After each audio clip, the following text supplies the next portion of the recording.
One of the natural phenomena that has always excited my curiosity um, was vortices, or is vortices. I can sit and watch either in the wake of the boat behind me or here on the river the endless spawning, the growth, the behavior of the little whirlpools and vortices that inevitably follow in my wake. And watch that for hours. They are tremendously interesting metaphenomena, I guess, that spontaneously arise. They all have their little personalities. They grow, they merge with others, they spawn off others. Some of the bigger ones, the more robust ones, almost swim successfully against the current. The characteristic of these vortices inevitably is a very rapid spontaneous emergence and very rapid spontaneous collapse. I think there's a lesson to be learned in that. If I had the opportunity to pursue higher education in physics, which could have been something that I might have done once, fluid dynamics and research into this particular phenomenon would probably have been very interesting to me.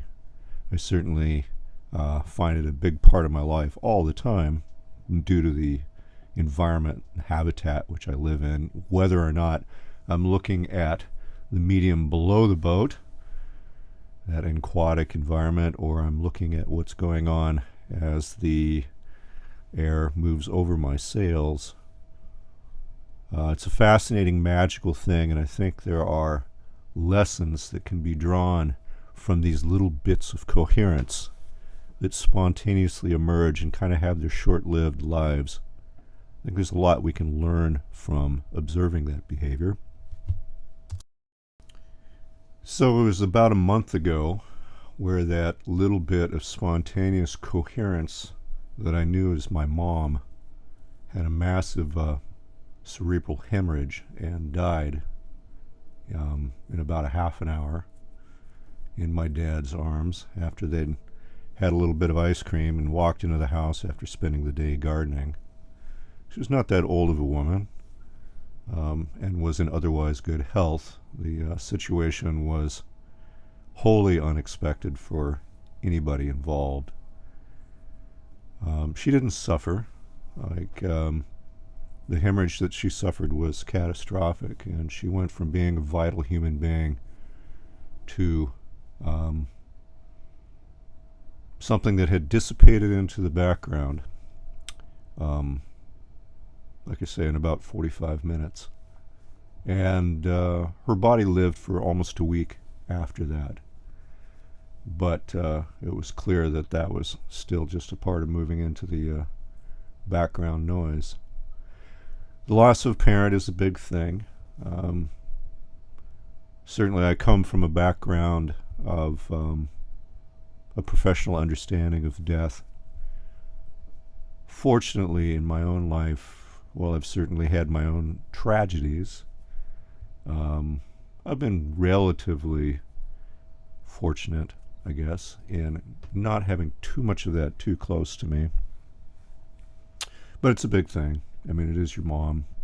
It's a big part of your life, written right into the most fundamental aspects of your being are an understanding of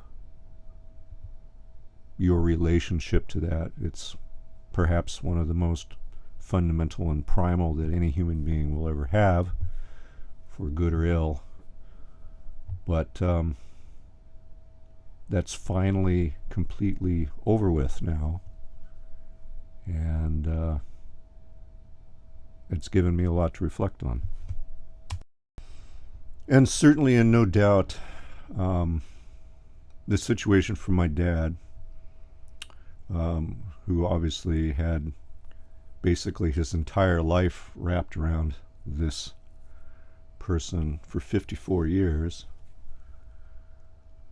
to have it completely ripped away from him. Yeah, unimaginable. I think he, of course, is extremely distraught. And we both understand that no one ever gets over losses. You can get used to loss, but you never get over it. The only strategy in dealing with the profundity of loss is to move forward and simply gain the ability to view these events from some distance rather than immediacy, but that takes time. He was astonishingly courageous about this. He was in the hospital and was there to tend to her until her final breath. He was given considerable professional courtesy by the local funeral home. They allowed him to prepare her body with no one else around, and he dressed her, and he put her in the casket that he chose for her, and he conducted the burial himself. As he said to me, I cannot imagine some other man having his hands on my girlfriend.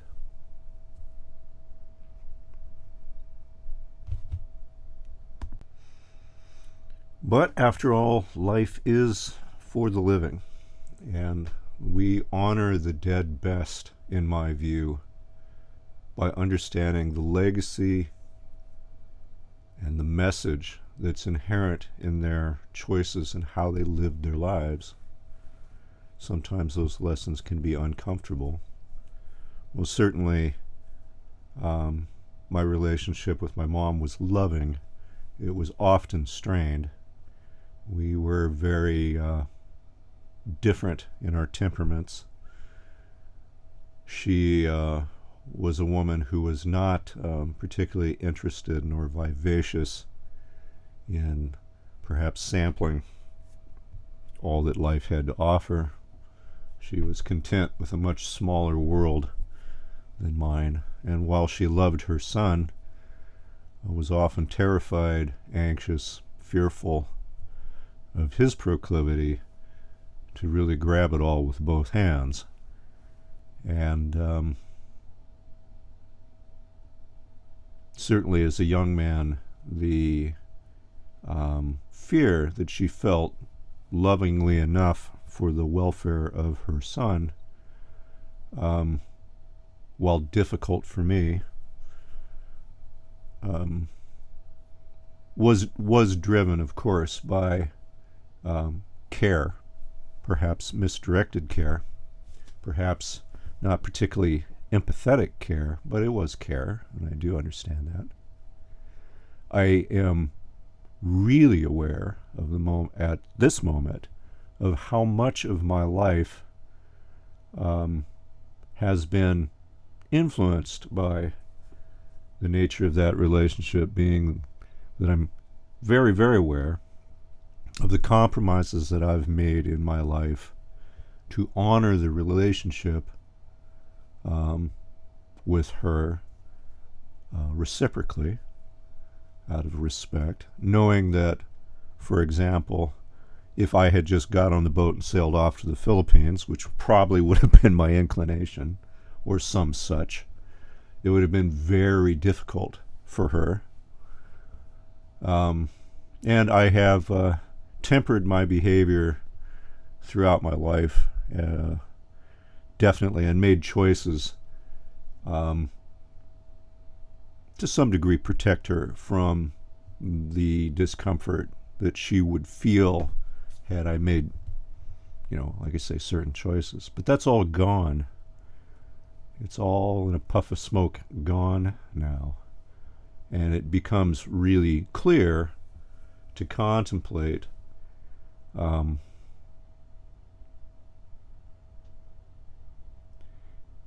not only was the compulsion, let's say, that I had there to make choices out of respect, or to utilize that compulsion as an excuse to not pursue perhaps my dreams and inclinations fully, how that's disappeared.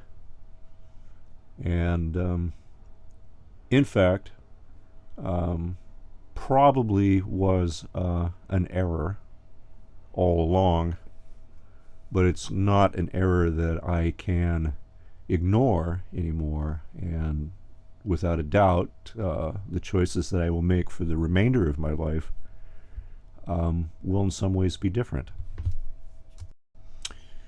Perhaps one of the most profound sentences ever written by any human being is that from a famous sermon by the American theologian Theodore Parker, and it has been unfortunately used and abused by many, as well as certainly used well. And it is this, and it's famous, of course, that the arc of the moral universe is long, but it bends towards justice, meaning that if you are an astute observer of life, while in the immediate and temporal, it can certainly appear that the universe is dominated by chaos and life is pain.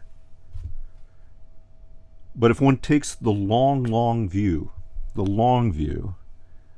it is impossible to come to any other conclusion but that life has a tendency to work out. Again, it can be very frustrating for those of us whose period of coherence might be short, and certainly it may feel for many of us that it doesn't work out for us personally very well. But in the long view, the tendency is to more and greater and more beautiful as the creation process unfolds. It is not lost on me that while my relationship with my mom was to some degree complicated, and I certainly through much of my life felt that I was in some ways burdened and to some degree frustrated by that. In fact,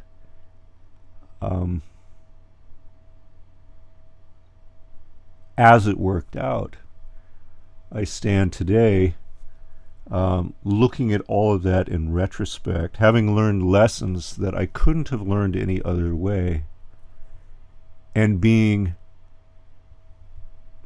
because of how this is unfolded or dissolved into the background noise, in a uncanny state of tremendous emancipation from burdens of obligation. I'm really doubtful that there could have been another path that would have been as effective, although long and sometimes difficult, another path by which a mother could in fact teach her son to become the man that he needs to be, and to in fact give the permission in such a fundamental and visceral sense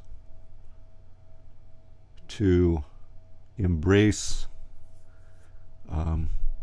that fundamental personhood that has spontaneously arisen out of the background noise while it remains coherent. That's all we can do. I mean, the purpose of life is to live a life of purpose. Purpose is found through connection with other. We have a very, very, very brief window to swim against that current before the entropic wave catches us. Loving people always empower other people, at least in the end, to do exactly that, although there might be hiccups along the way. It would certainly be wise for us as a species to become more conscious of the essential quality of love in that precise thing. It's that I, thou. It's respecting the other. It's elevating the other as much as possible to be that which they are and to support that as joyously as you would support it in yourself. Thanks, Mom. You taught me that. It took a long time, but I got it loud and clear. Anyway, cheers, people. Doing well here on the river. I've got some adventures planned. Let's make a real effort to elevate each other. Cheers.